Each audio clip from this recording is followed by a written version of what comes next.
Yeah, brother Cliff. So we're gonna continue with this Ghana talk, and I'll just let you go ahead. But I was just a little bit disappointed with Ghana for relocating the Gandhi statue to the city of Accra instead of where they had it first. I think it was in Tema, the college, the university students they didn't want it there, Well, and quite frankly, yeah, why does it have to be in Ghana, anywhere in that nation? And even with, now we know most of the people throughout the diaspora, and particularly here in America, we understand one of our greatest heroes, Dr. Martin Luther King, always acknowledged Gandhi's non-violent premise. right, But looking at the research and videos, and I think even in the movie, Gandhi comes across and made it very clear he did not necessarily particularly care for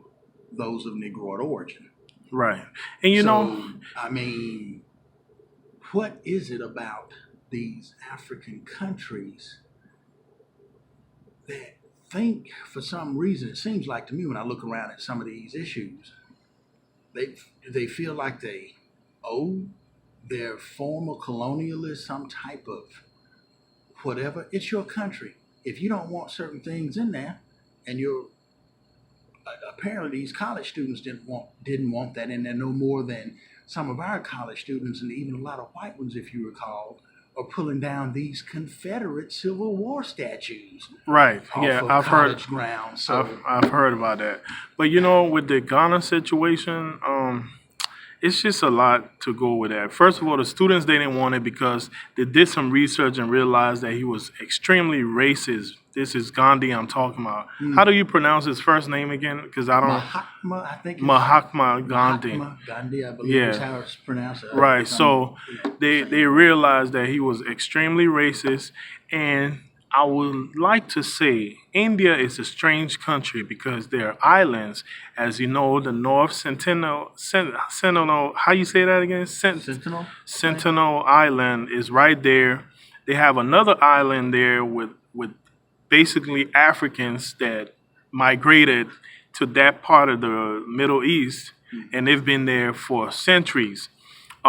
Within India itself, on the mainland, they have an isolated tribe of Africans that look like you and I, but they've been there for at least 400 or 500 years, and they experience the worst discrimination and racism in that country. Brothers leave from that village and they go into the city, and these people think they're Africans. They start gossiping, don't even know that the people understand the language and speak it just as well as they do, but they hear everything from your skin is dirty, your skin is nasty. So India has this thing, and most of Asia is like that. They are very racist, and they have to work towards kind of reducing the racism or even expelling it altogether.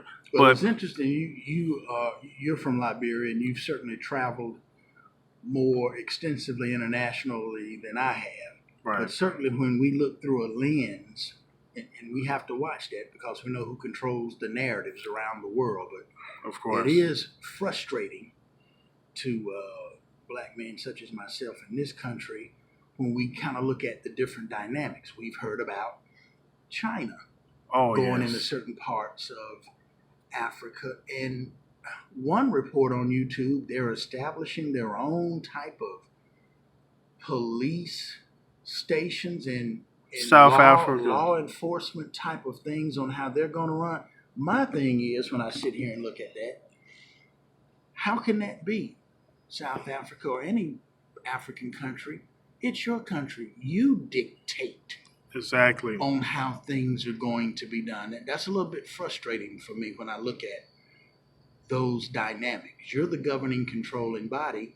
They answer to you. You make deals. You work out things to how they're going to be.